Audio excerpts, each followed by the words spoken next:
Hello mga sangkay! Welcome back to my channel. Ito po mulang yung sangkay na si Sangkay Lons muling nagbabalik. Kumusta? Kumusta kayong lahat? Sana nasa maayos na kalagay ng lahat. Mapadito sa Pilipinas or sa mga nasa ibang bansa, dobling ingat tayo, no? So mega love shoutout sa inyong lahat. Sa Team Sangkay Original, Team Sangkay Sponsors, sa lahat ng aking mga followers, supporters, and subscribers, sa mga lolos, lolas, FWs, and PWDs, mega love shoutout sa inyong lahat. And of course, I love you all. Kumusta? Kumusta kayong lahat mga sangkay? Ngayong araw na ito, gagawa ko ng reaction patungkol dito sa sa kay Andrea D at saka kay Vanessa Suzuki channel, no. Medyo maganda itong bangayan na nangyayari sa ngayon, no. Lang ako dito, no. Hindi naman sasabihin ko na makisawsaw ako dito kasi involved ako dito. Na nababanggit yung pangalan ko dito. Lalo na kanina sa live ni Ate Vanessa Suzuki channel. So credit dito, mayroon akong kinuhang video clips galing kay Andrea D. Credit dito kay Andrea D, no, sa video clips na ito na aking kukunin. Mga sangkay, papapanood ko sa inyo itong video clips na aking kinuha. Then after natin mapanood, magbibigay ako ng opinion or kuro-kuro patungkol dito sa video na ito. So tara mga sangkay, panoorin natin. Putang ina mo! Sakang tanga, minuminuto. Kung bastos ka, kaya ko din maging bastos. Hindi ko nga lang kaya maging bobo na kagaya mo dahil bobo ka minuminuto. Buwa ka ng ina ka. Sino ka? Langaw ka lang. Ha? Langaw ka lang na nakatungtong sa kalabaw. Buwa ka ng ina mo, putang ina mong bobo kang hindot ka. At lalo na yung mga sponsor mo na binabayaran ka.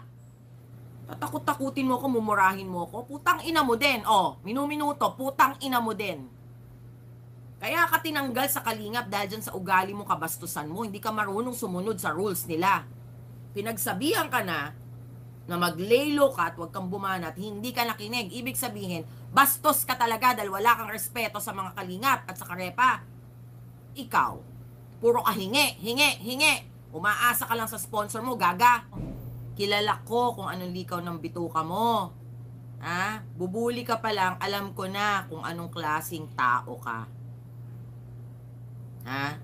Nadadaan ka sa pera-pera. So ngayon, alam ko na, na ikaw pala, nadadaan ka lang sa bayad-bayad, sa lagay-lagay. Kasi nga bayaran ka. Kasi nga binabayaran ka, napaghahalataan ka na mukha kang pera. Sino sa atin ang sasabihin mo sa akin yung tungkol sa utang ko?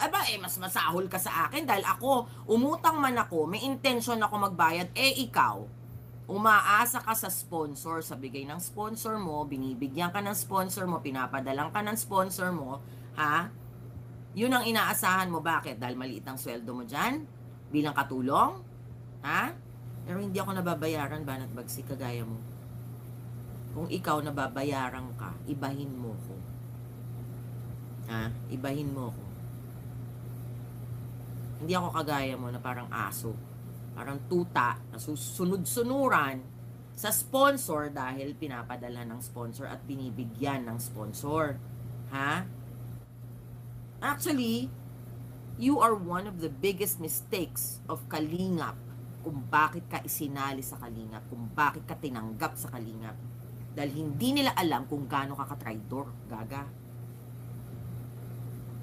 Isa kang traidor, alam mo ba yun?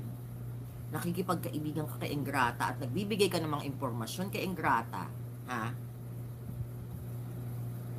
mga tungkol sa Kalingap, pinapasa mo kay Ingrata, akala mo hindi ko alam? Huwag mo sasabihin sa akin na malinis ka, nagmamalinis ka. Dahil ikaw, tae ka lang. Kung ako, nangutang man ako, utang yon, may intention bayaran yon, babayaran ko yon. And I'm working on it. Pero ikaw, hingi dito, hingi doon, bigay ng sponsor, bigay doon, lahat ng kinakain mo yata galing sa sponsor mo. Tanga. Kaya kung utusan ka na lang, ng sponsor mo, ganun-ganun na lang, nasunod-sunuran ka na. Hindi ka makatanggi. Bait-baitan ka ngayon sa mga kalingap. Bakit? Kasi kailangan mo sila. Kailangan mo ang views nila. Kailangan mo ang community nila. Nakuha mo nga ang community ng Kalingap eh.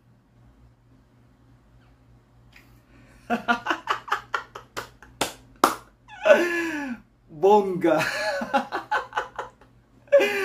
Bongga talaga. Bongga yung mga umaatikabong mura. Actually, kinakabahan ako doon. Kinabahan ako doon sa mga mura.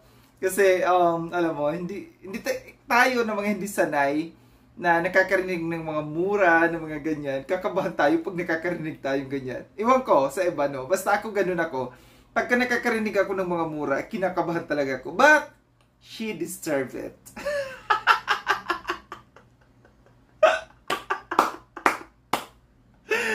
Ganting-ganti ako sa iyo ngayon, Day. Tandaan mo. Ito kasi, alam niyo na kung sino itong binabanatan nito ni Andrea D at saka ni, ni Vanessa Suzuki Channel. Kanina, naka-live din si Vanessa Suzuki Channel. Parehas sila. Tama ang mga sinasabi ni Vanessa at saka ni Andrea D. Ako kasi nanahimik lang ako dito sa kanya. Alam nyo, tinanggal ko siya sa GC ng Karepa kasi tama yung sinabi ni Andrea D, hindi siya sumusunod. Hindi siya sumusunod sa rules and regulations. Sinabihan na namin, ilang beses na namin sinabihan, tumigil na sa pakikipag bangayan kasi hindi ganito ang image ng mga reactors ng Karepa, no? Or ng Kalingap. Sumunod sa rules and regulations, but tuloy pa rin ang kanyang ginagawa. Alam niyo kung sino ang kanyang binabanatan noon? Si MC, si Marilyn Chang. Nakiusap kami na tigilan na sa isang matanda. Respeto na lang, tigilan na. Pero hindi siya tumigil. Nasaan siya ngayon? Nasa grupo ni MC, ni Marilyn Chang. Yung kanyang binabanatan noon.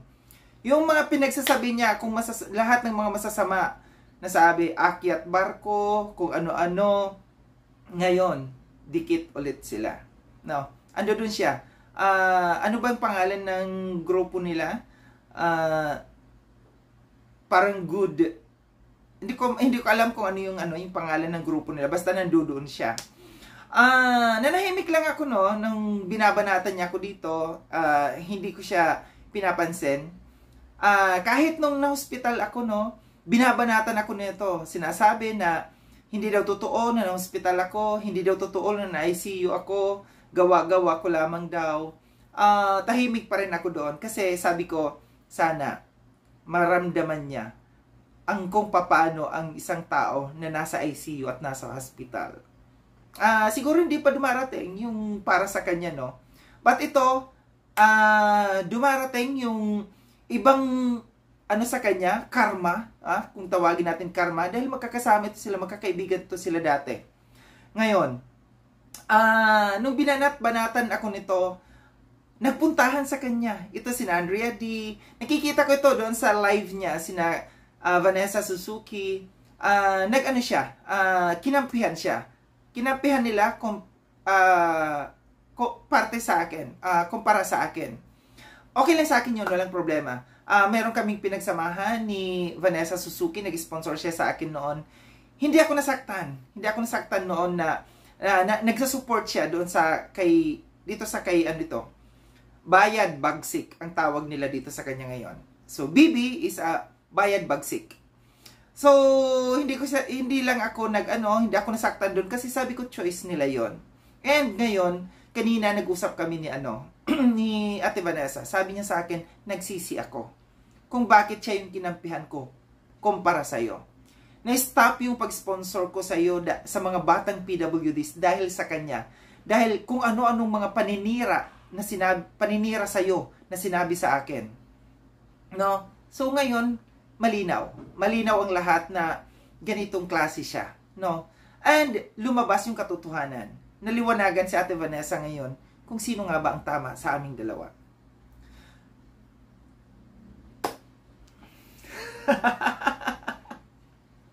Natatawa lang ako kasi ang daming pasabog ni Andrea D.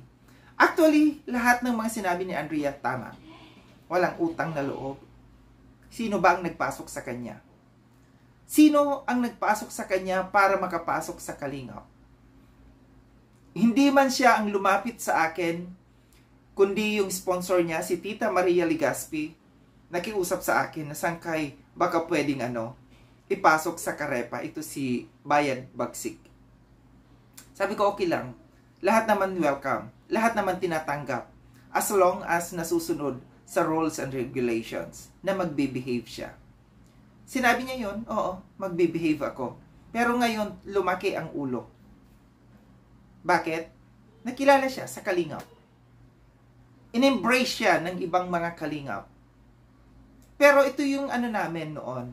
Ito yung ipinaglalaban namin sa kanya noon na tumigil sa pagkikipaglaban, sa pagkikipag-rebuttal kay Marilyn Chang kasi para matahimik, para walang gulo. Pero hindi. Yun ang gusto niya. Kung mapapansin nyo sa kanyang mga live, walang views pagka hindi laban. Kaya ito talaga siya. Ito ang gusto niya. Laging laban.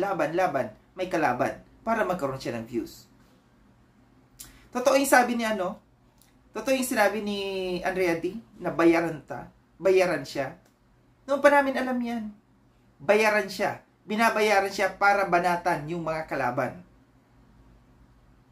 Totoo yung sabi rin niya dahil katulong lang siya. Hindi ko ni minamaliit ang mga katulong. Pero sa ganitong klaseng tao na ito, kailangan niyang magpabayad dahil sa liit ng sweldo na kinikita niya. No? Ako dito sa lahat ng mga sinabi ni Andrea D. Tama lahat ng sinabi niya. Nakiusap noon si Tita Maria Legaspi, tinanggap ko 'yon. Dahil si Tita Maria Legaspi maayos na kausap, no? Kaya sabi ko sige. Ngayon na nakapasok sa Kalingap, ganito ang ginagawa niya. Walang masama noon, no? Walang masama yung pagbabawal namin sa kanya para sa katahimikan. Kaso hindi siya sumusunod, matigas ang ulo. Bubuli talaga siya. At kung tatandaan ninyo, yung mga banatan namin noon ng grupo namin, kina Chorva at saka kay Ingrata, yung umpisa pa lang yung Karepa na GC, alam namin kung sino ang spy, kung sino yung mga nagpapadala ng mga informations kina Ingrata, kina Chorva, si Banat Bagsik. Siya yung spy sa loob ng GC. Iilan kami na nakakaalam na siya yung nag-feed ng mga informations. Kaya nalalaman ni na Ingrata noon. Tama yung sinabi ni Andrea D. Na alam niya na si Banat Bagsik ang, hindi pala Banat, Bayad Bagsik. ang nag-feed ng mga informations. Sa totoo lang, merong isang GC na create noon. Hindi ito sa parang iilan lang sila dito, no? Nalaman ko ito, may sa akin na GC na yon may spy sa loob. At si Bayad Bagsik ang spy. Nalaman nila na siya yung spy. Dinisolve kaagad yung GC.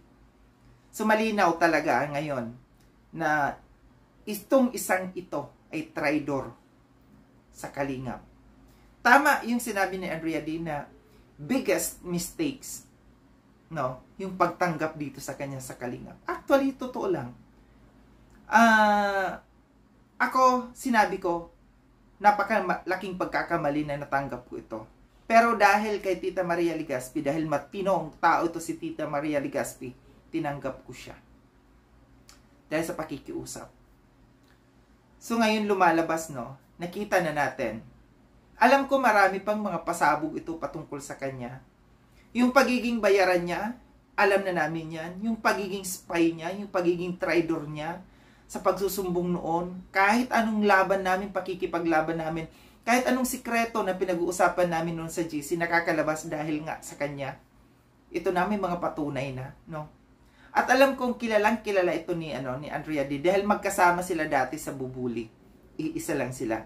Kaya sabi ni Andrea D, kilala kita. Alam ko ang halukay ng bituka mo. So ito lang yung aking ito lang yung aking reaction na salamat salamat no kay Andrea D at saka kay Vanessa Suzuki na naging connection ito. Naging konektado ito sa ipinaglaban ko noon. Yung ipinaglaban ko kung bakit siya tinanggal sa GC ng Karepa dahil nga sa hindi niya pagsunod, and ito na, lumabas na ngayon. May mga tao nang nagpapatunay, mga taong sumuporta sa kanya nung panahon na yun na inalis ko siya, at ngayon nagsalita at nagsisi kung bakit siya yung sinuportahan nila noon. Maraming salamat mga sangkay sa panonood dito sa aking reaction video na ito. Sa mga hindi pa nakapag-subscribe kay Sangkay Lone, subscribe nyo na po ako. Click yung notification bell para updated kayo sa lahat ng mga videos na aking gagawin. Like and share itong video na ito mga sangkay. So kita-kits tayo ulit sa susunod na video na aking gagawin. Ingat kayo, saan dako ng mundo bang kayo naroroon. Paalam na mga sangkay. Paalam.